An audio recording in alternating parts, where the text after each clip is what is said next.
How you doing today, everybody? This is Stone Thug, entertainer, poet, actor, singer, rapper, writer, all advocate for prison reform and for the low and the needy. So that is I, because I've been all those things, except the prisoner. I haven't really been that low, but Lord knows, as all my old girlfriends, they'll tell you, I'm a very needy guy. With all that said, I have a pretty serious subject matter today that I'd like to discuss called God and money, or understanding God and money. And I'd like to talk a little bit about it. Of course, I could make this to a 10 part video rant, but I'm going to keep it short and sweet. Also, I'm going to let you know that at the end, I get you talking, this CD, I'll sign it. This is called the Heaven Song. It's very, very popular song on iTunes, CD Babies, all that. It's one of my favorite. It started with a poem, turned into a song.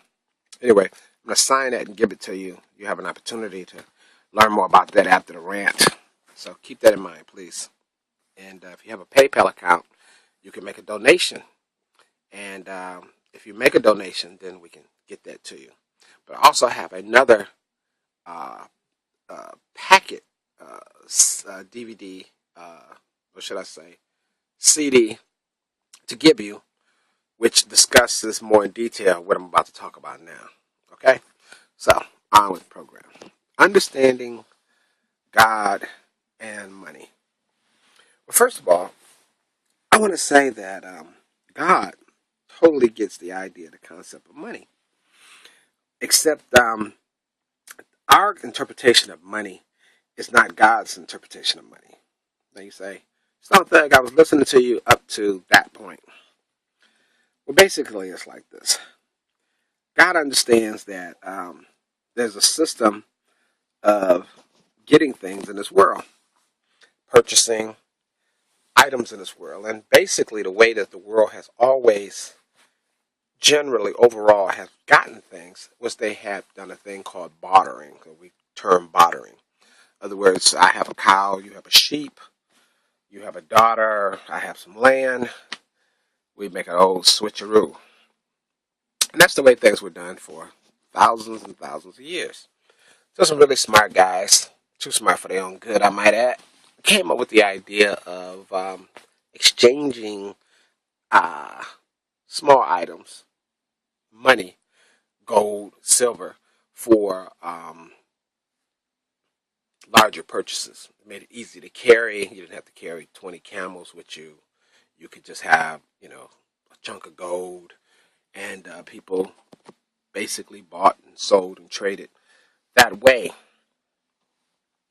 But that pretty much is starting to get into man's uh, realm, because man basically manipulated the currencies, and it went from gold to some other type of metal that was less precious, and downward. So I don't know what the hell our nickels and stuff are made up with now. It's definitely not silver, and gold is hard to come by. Now, with all that said, I'm not one of those that's telling you to rush out and buy you some gold and silver, because gold and silver are still things that men sort of look at and trade and do business with and die for and do extraordinary things to get, simply because it's the way man does things. It's a certain amount of, you can say, power that's given when you have a bag of coins. And you can do incredible things that you wouldn't probably be able to do under normal circumstances. Like if you wanted to, I don't know, eat at a certain kind of restaurant, or certain kinds of food, or eat certain kinds of dishes. You couldn't do it just by asking for it or being nice to the owners. They buy and trade and sell, and they do it through uh, currencies.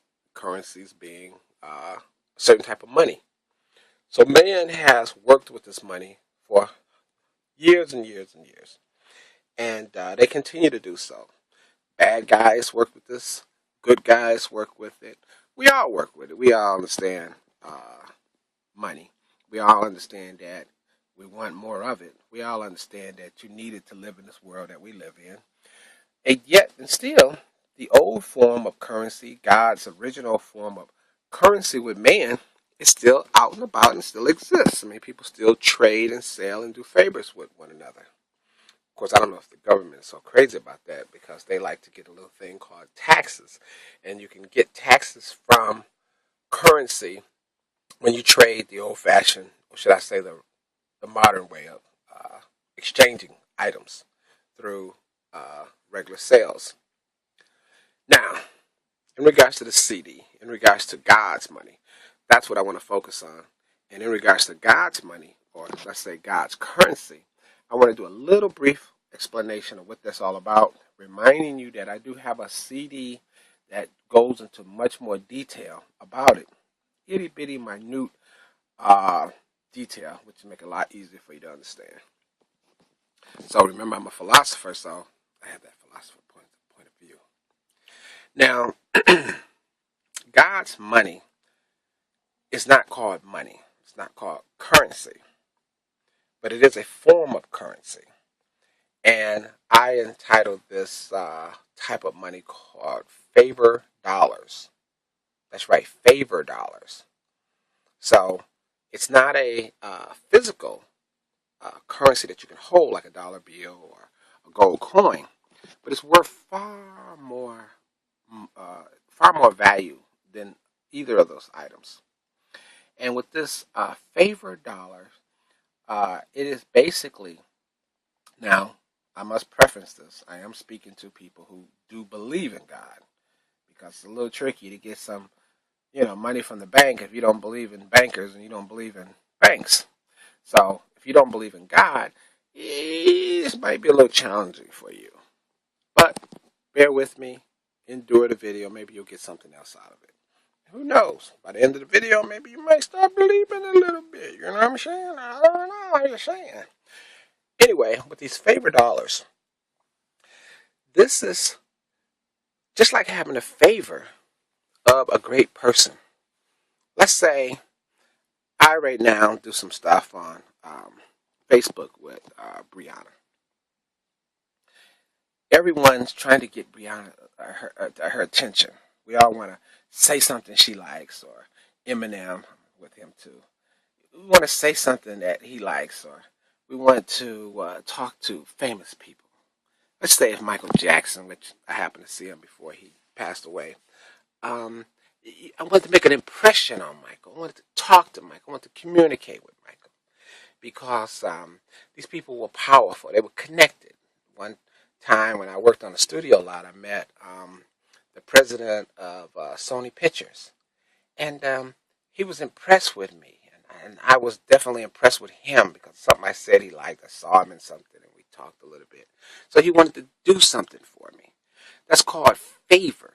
We want favor from those people. They're in positions of power. They're in positions of authority where they could speak a word or say a thing or say a little phrase for you or mention you or give you a quote, and it will give you a certain level of it would make life a little easier for you. It's sort of like money. You can buy those things if you have enough money. But if you don't have money and you have a good reputation or people like you, it's a form of favoritism. They like you. You go to court and the judge is your neighbor and he likes you. Well, even though you might be in court for something very serious, any little consideration he could give to you, he would give you any consideration he could if he thought he could do it for you because he knows you. You're a neighbor. And they're not supposed to do that. The law is supposed to be blind, but we know that laws are made by people and people are people. Point being, if you deal with someone on a level of authority, and and they like you, or they think of you, or they're conscious of you in a positive way, because it works positively and negatively. I mean, if they don't like you, if your neighbors, you live next to a judge, and he only knows you as the kid that throws rocks through his window, well, it might not work out so well for you in court. But the same way, a favor, if he does like you, if somebody likes you, they try to do stuff for you.